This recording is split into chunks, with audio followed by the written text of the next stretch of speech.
जय राम जी। मैं शैलजा अपने चैनल पर आप सबका हार्दिक स्वागत करती हूँ। आशा करती हूँ आप सब स्वस्थ एवं प्रसन्न होंगे। श्री राम कथा का पाठ शुरू करने जा रहे हैं।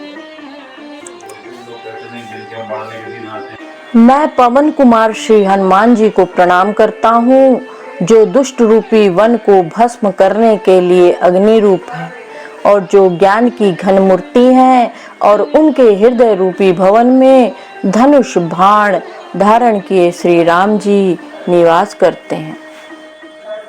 वानरों के राजा सुग्रीव जी, रीछों के राजा जामवान जी, राक्षसों के राजा विभीषण जी और अंगद जी आदि जितना वानरों का समाज है, सबके सुंदर चरणों की मैं वंदना करता हूँ, जिन्होंने अधम पशु और राक्षस आदि शरीर में भी श्री रामचंद्र जी को प्राप्त कर लिया। पशु पक्षी देवता मनुष्य असुर समेत जितने श्री रामचंद्र जी के चरणों के उपासक हैं, मैं उन सब के चरण कमलों की वंदना करता हूँ, जो श्री राम जी के निष्काम सेवक हैं।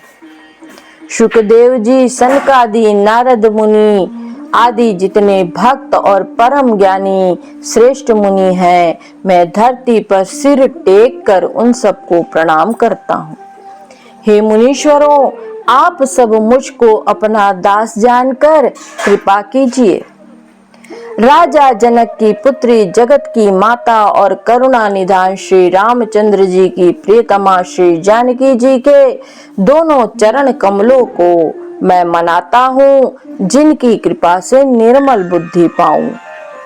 और फिर मैं मन वचन और कर्म से कमल नयन धनुष बाणधारी भक्तों की विपत्ति का नाश करने में और उन्हें सुख देने वाले भगवान श्री रघुनाथ जी के सर्व समर्थ चरण कमलों की वंदना करता हूँ, जो वाणी और उसके अर्थ तथा जल और जल की लहर के समान कहने में अलग अलग हैं, परंतु वास्तव में अभिन्न है, एक है।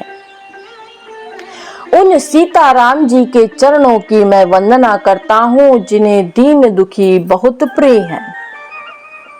मैं श्री रघुनाथ जी के नाम राम की वंदना करता हूँ, जो कृषाणु अग्नि भानु सूर्य और हिमकर चंद्रमा का हेतु अर्थात रा से आ और माँ रूप से बीज हैं। वह राम नाम ब्रह्मा विष्णु और शिव रूप है।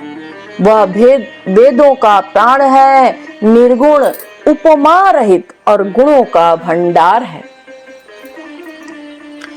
जो महामंत्र है, जिसे महेश्वर श्री शिव जी जपते हैं और जिनके द्वारा जिसका उपदेश काशी में मुक्ति का कारण है, तथा जिसकी महिमा गणेश जी जानते हैं, जो इस राम नाम के प्रभाव से ही सबसे पहले पूजे जाते हैं। आदि कवि श्री वाल्मीकि जी राम नाम के प्रताप को जानते हैं, जो उल्टा नाम मरा मरा आदि जपकर पवित्र हो गए।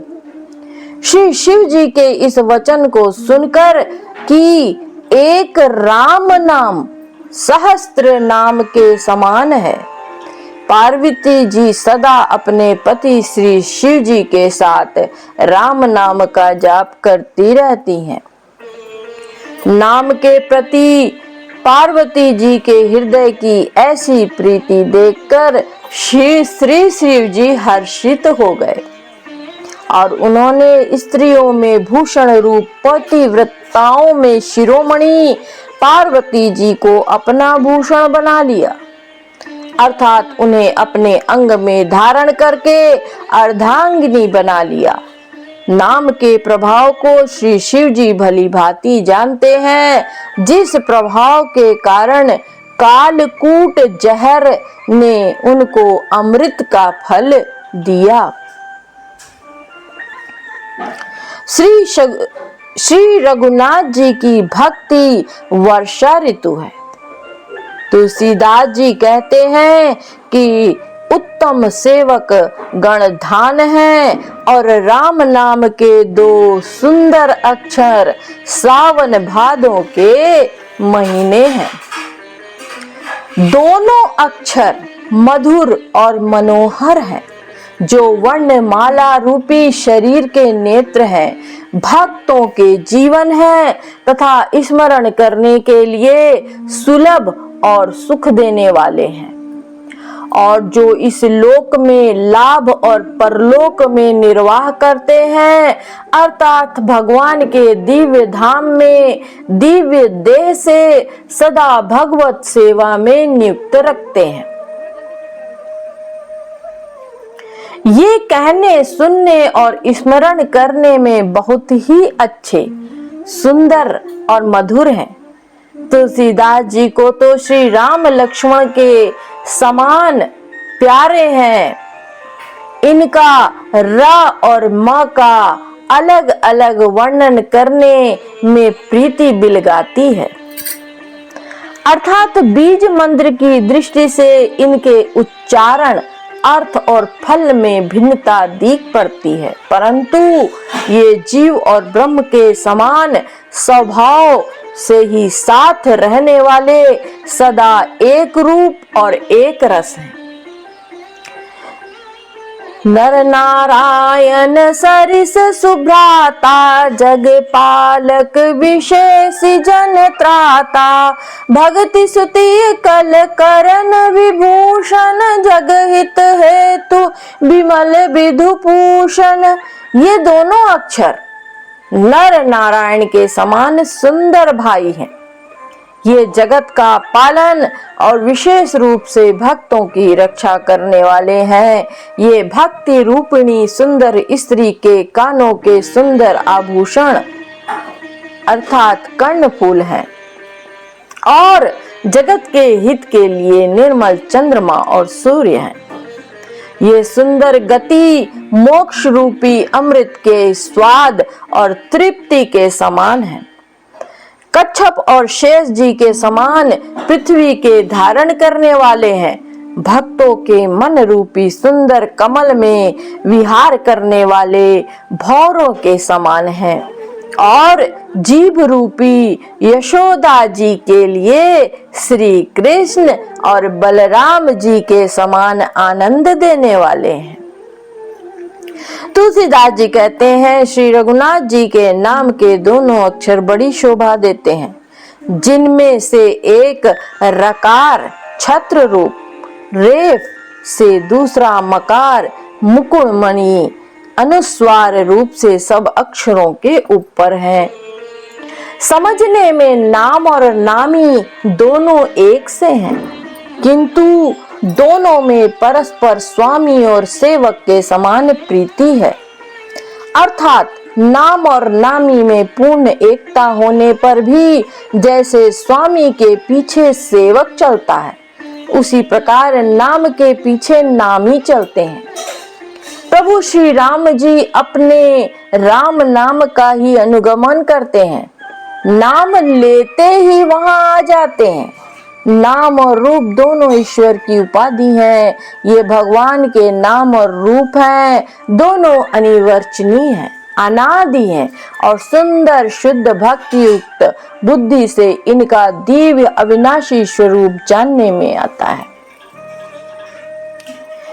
इन नाम और रूप में कौन बड़ा है कौन छोटा, यह कहना तो अपराध है। इनके गुणों का तारतम्य कमी बेशी सुनकर साधु पुरुष स्वयं ही समझ लेंगे। रूप नाम के अधीन देखे जाते हैं, नाम के बिना रूप का ज्ञान नहीं हो सकता। कोई सा विशेष रूप बिना उसका नाम जाने हथेली पर रखा हुआ भी पहचाना नहीं जा सकता, और रूप के बिना देखे भी नाम का स्मरण किया जाए तो विशेष प्रेम के साथ वह रूप हृदय में आ जाता है। नाम और रूप की गति की कहानी, विशेषता की कथा अकथनीय है। यह समझने में सुखदायक है, परंतु उसका वर्णन नहीं किया जा सकता। निर्गुण और सगुण के बीच में नाम सुंदर साक्षी हैं और दोनों का यथार्थ ज्ञान कराने वाला चतुर दुभाषिया है। राम नाम मणि दीप धरु जिह देहरी द्वार, तुलसी भीतर बाहर रहूं जो चाहसी उजियार। तुलसीदास जी कहते हैं, यदि तू भीतर और बाहर दोनों ओर उजाला चाहता है तो मुख रूपी द्वार की जीव रूपी देहली पर राम नाम रूपी मणि दीपक को रख। ब्रह्मा के बनाए हुए इस प्रपंच से भली भांति छूटे हुए वैराग्यमान मुक्त योगी पुरुष इस नाम को ही जीभ से जपते हुए तत्व ज्ञान रूपी दिन में जागते हैं। नाम और रूप से रहित अनुपम अनिवर्चनीय अनामय ब्रह्म सुख का अनुभव करते हैं।